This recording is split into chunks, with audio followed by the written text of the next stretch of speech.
Everyone, welcome to KC Nandan Academy. Today I'm here with a new topic, that is gift.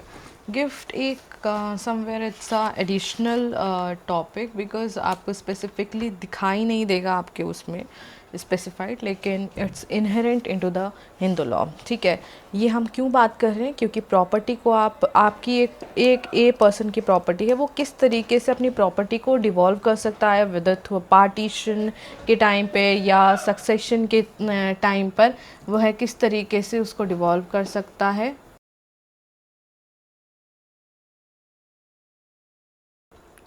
Property को हम उसमें बात कर रहे हैं. ठीक है, तो हम जो बात कर रहे हैं गिफ्ट की, अगर हम बात करते हैं तो गिफ्ट जो है under Hindu law is a voluntary act. मैं अपनी स्वेच्छा से कुछ भी उपहार के तौर पर दे सकती हूँ. ठीक है, मूवेबल प्रॉपर्टी भी दे सकती है, इमूवेबल प्रॉपर्टी भी दे सकती है. Where an individual gives up their right to a property without seeking anything in return. देखिए, जब आप सेल करते हैं तो आप उसका कंसिडरेशन लेते हैं. ठीक है, यहाँ पर कोई कंसिडरेशन नहीं है. मैं सिर्फ जब अपनी प्रॉपर्टी दे रही हूँ स्व इच्छा से उपहार के तौर पर दे रही हूँ, तो मैं कंसिडरेशन नहीं लूँगी. अगर कंसिडरेशन है तब तो वो सेल ही हो जाएगा, फिर वो गिफ्ट नहीं रहेगा ना. तो while simultaneously creating rights for the another person without any consideration, the process of gifting is finalised only upon the acceptance of the recipient. ए जो है अपनी एक ए प्रॉपर्टी जो है वो बी को देना चाहता है. ये गिफ्ट का प्रोसेस जो है वो तभी प्रोसेस पूरा होगा कि जब बी उसे एक्सेप्ट कर लेगा. बी एक्सेप्ट कैसे करेगा? अगर मूवेबल प्रॉपर्टी है तो उसका रजिस्ट्रेशन जब हो जाएगा, मतलब रजिस्टर हो जाएगी. या इमूवेबल प्रॉपर्टी है तो वो जब रजिस्टर हो जाएगी प्रॉपरली, तब माना जाएगा कि उसने रिसीव कर ली. और अगर मूवेबल प्रॉपर्टी है तो जब ए जो है बी को हैंड ओवर कर देगा और बी उसे ले लेगा, तब ये माना जाएगा कि वो जो प्रॉपर्टी है वो दे दी गई. As per Mitakshara, gift in Hindu law involves renouncing one's property right without any consideration. ठीक है, and establishing rights for someone else. This transfer of rights to another person is fully realised only when the recipient agrees to receive.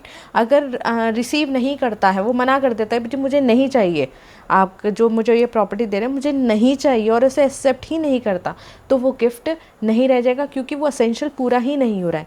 आप सबसे बड़ी क्या है, essential क्या है? Absence of consideration. आप उसके एवज में कुछ लेते नहीं हैं. गिफ्ट कब है? जब आप दे रहे हैं, ले नहीं रहे हैं किसी तरीके से. ठीक है, उसके बाद प्रेजेंस ऑफ द डोनर. भाई जब गिफ्ट दिया जाएगा तो जो दे रहा है उसका होना ज़रूरी है. ठीक है, उसके अलावा प्रेजेंस ऑफ द डोनी, भाई जिसको दिया जा रहा है, क्योंकि रिसीव करना बड़ा ज़रूरी है. अगर उसने रिसीव नहीं करा, उसने एक्सेप्ट नहीं करा, तो वो प्रॉपर्टी जो है वो नहीं होगा. ठीक है, Hindu law allows even minors to receive gift. जो छोटे हैं, माइनर हैं, उनको भी रिसीव कर सकते हैं. If the gift imposes any kind of burden और responsibility of the minor, such obligation can not be enforced. जो अगर कोई रिस्पॉन्सिबिलिटी है, कोई बर्डन उनके ऊपर डल रहा है माइनर के ऊपर, तो माइनर के ऊपर वो रिस्पॉन्सिबिलिटी कब तक नहीं करनी? जब तक माइनर जो है वो मेजर नहीं हो जाता. और जब मेजर हो जाएगा तो उसकी चॉइस है कि वो रिस्पॉन्सिबिलिटी को एक्सेप्ट करता है या नहीं करता. नहीं तो वो रिटर्न कर देगा गिफ्ट को.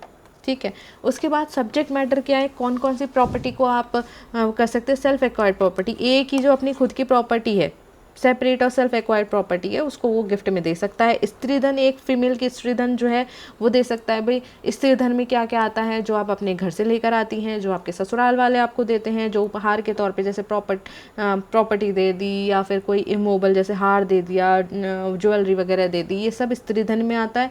या फिर आपके हस्बैंड ने आपके नाम करा दी, ये भी स्त्री धन में आता है. ठीक है, वो विडोज़ राइट, अगर कहीं पे विडो को जो है कोई पोर्शन जो है हस्बैंड के मरने के बाद, कोई पर्टिकुलर कोई प्रॉपर्टी जो है वो जो प्रॉपर्टी है, एक पर्टिकुलर प्रॉपर्टी है वो मिल रही है, तो उस पर्टिकुलर प्रॉपर्टी को वो दे सकती है.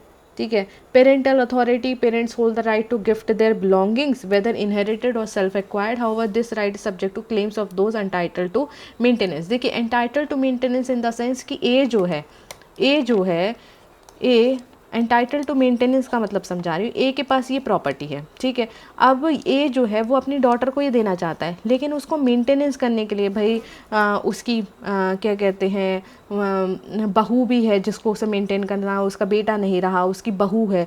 ठीक है, मेंटेन करने के लिए, या फिर कोई अनमैरिड लड़की है, या फिर कोई ऐसा बच्चा है उसका जो अनसाउंड माइंड का है, भाई शादी भी नहीं हो सकती, उसका ही जीवन लालन पालन उसे करना है. तो ऐसे में क्या होगा कि इन लोगों से बात करके वो अपनी डॉटर के नाम पर वो पर्टिकुलर प्रॉपर्टी को एज अ गिफ्ट दे सकता है। कोपासनरी इंटरेस्ट, अगर कोई व्यक्ति है जिसका कोपासनरी प्रॉपर्टी में कोई इंटरेस्ट है, कोई राइट बनता है, तो क्या करेगा, वो उस प्रॉपर्टी को गिफ्ट दे सकता है। इन पार्टेबल एस्टेट, अगर किसी कोई ऐसा जो प्रॉपर्टी है जो कि क्या कहते हैं, जिसका विभाजन नहीं हुआ है, जो पार्टीशन नहीं हुआ है, अगर तो वो अपने हिस्से को दे सकता है गिफ्ट में। ठीक है। Types of property that can be gifted, self और सेल्फ एक्वायर्ड प्रॉपर्टी, आपकी जो सेपरेट प्रॉपर्टी उसको दे सकते हैं।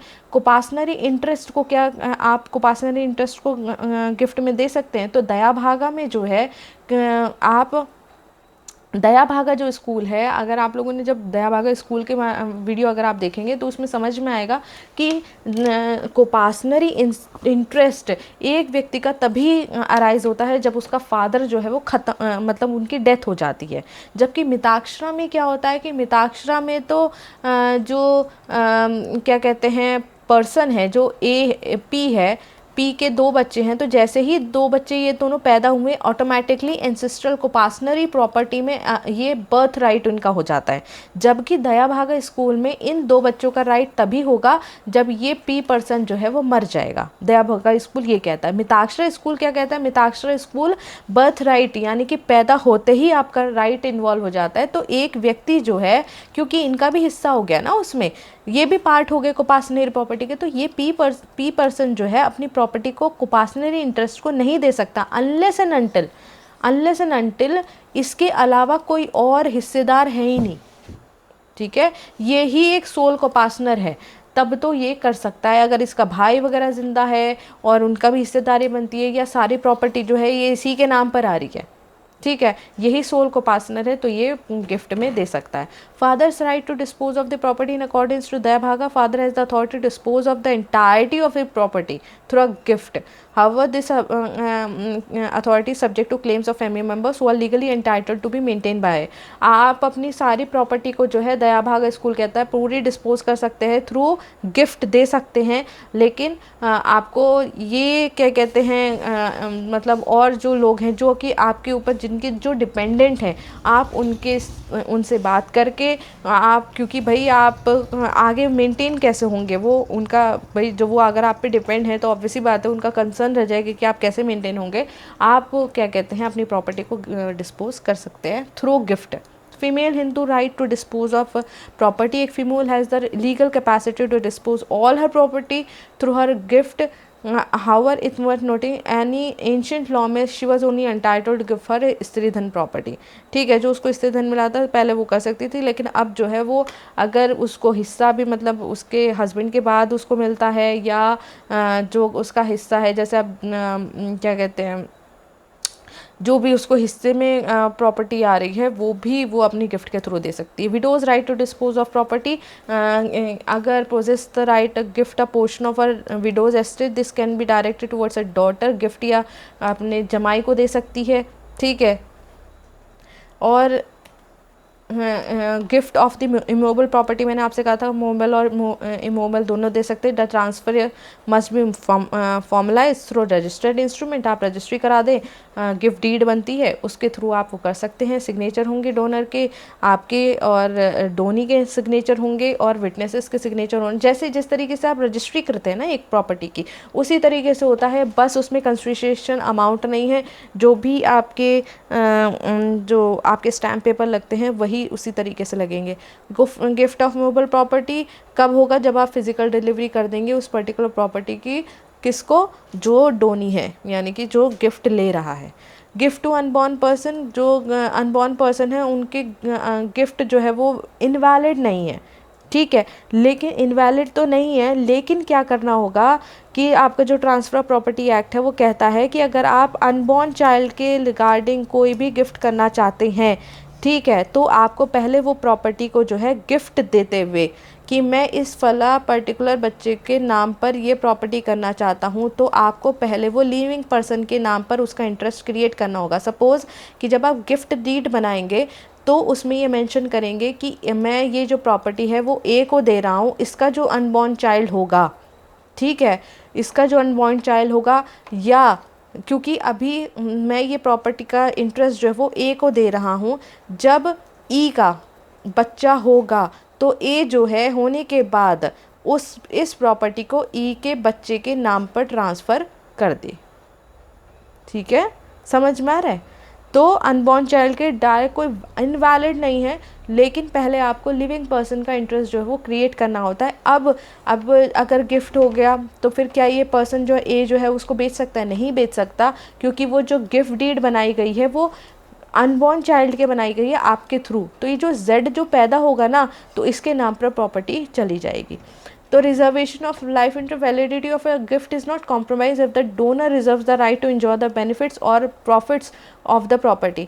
जैसे कई बार ऐसा होता है कि ए पर्सन जो है वो गिफ्ट डीड बनाता, वो ये कहता है ये जो प्रॉपर्टी है ये जो है मैं सी को दे रहा हूँ, ठीक है, और सी को दे रहा हूँ, तो जब तक क्या कहते हैं मैं इस प्रॉपर्टी, जब तक मैं ज़िंदा हूँ इस प्रॉपर्टी को मैं इंजॉय करूँगा, और जब ये मैं मर जाऊँगा तो इस प्रॉपर्टी को सी जो है वो इंजॉय कर लेगा। ठीक है, तो ऐसा भी कर सकते हैं।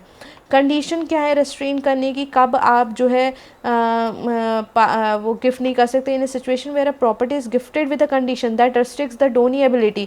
अगर कोई भी गिफ्ट है, उस गिफ्ट में ये गिफ्ट डीड में ये मेंशन हो रहा है कि मैं ए पर्सन जो है वो बी के नाम पर प्रॉपर्टी कर रहा है, लेकिन ए कंडीशन लगा देता है कि वो बी जो है उस प्रॉपर्टी को एलिनिएट या ट्रांसफ़र नहीं कर सकता, या पार्टीशन नहीं कर सकता, बी उसका कोई यूज़ नहीं कर सकता। एलिनिएशन का मतलब उस प्रॉपर्टी को यूज़ करना है, जैसे मॉर्टगेज करना, सेल करना।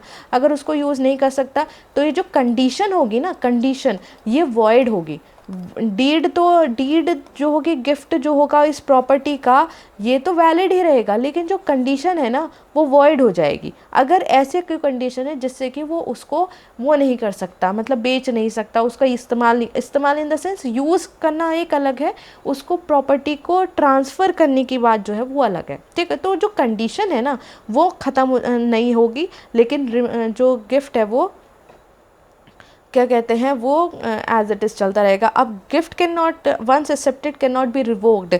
आपने अगर गिफ्ट एक्सेप्ट हो गया तो वो गिफ्ट पूरा हो गया, लेकिन वो कब क्या कहते हैं रिवोक हो सकता है? अगर आपने ज़बरदस्ती या अनड्यू इन्फ्लुएंस में उस व्यक्ति को जो है वो गिफ्ट, एक पर्टिकुलर पर्सन ने ए ने बी को गिफ्ट दिया है। कब? जब आपने दबाव डाला हो कि भाई तू ना मेरे नाम कर दे, गिफ्ट डीड के गिफ्ट दे दे मुझे, ठीक है। तो ऐसे में अगर आप ज़बरदस्ती क्वेश्चन कर रहे हैं तब वो आपका रिवोक हो सकता है। लेकिन अगर नॉर्मल केसेस में जब एक जो रेसिपिएंट यानी कि जो डोनी है जब उसे एक्सेप्ट कर लेता है तो वो गिफ्ट जो है इर्रिवोकेबल हो जाता है।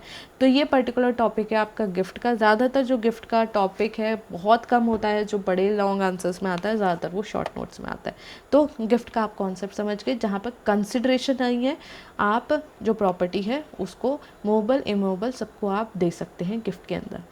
ठीक है, तो ये टॉपिक था आपका गिफ्ट का। Thank you.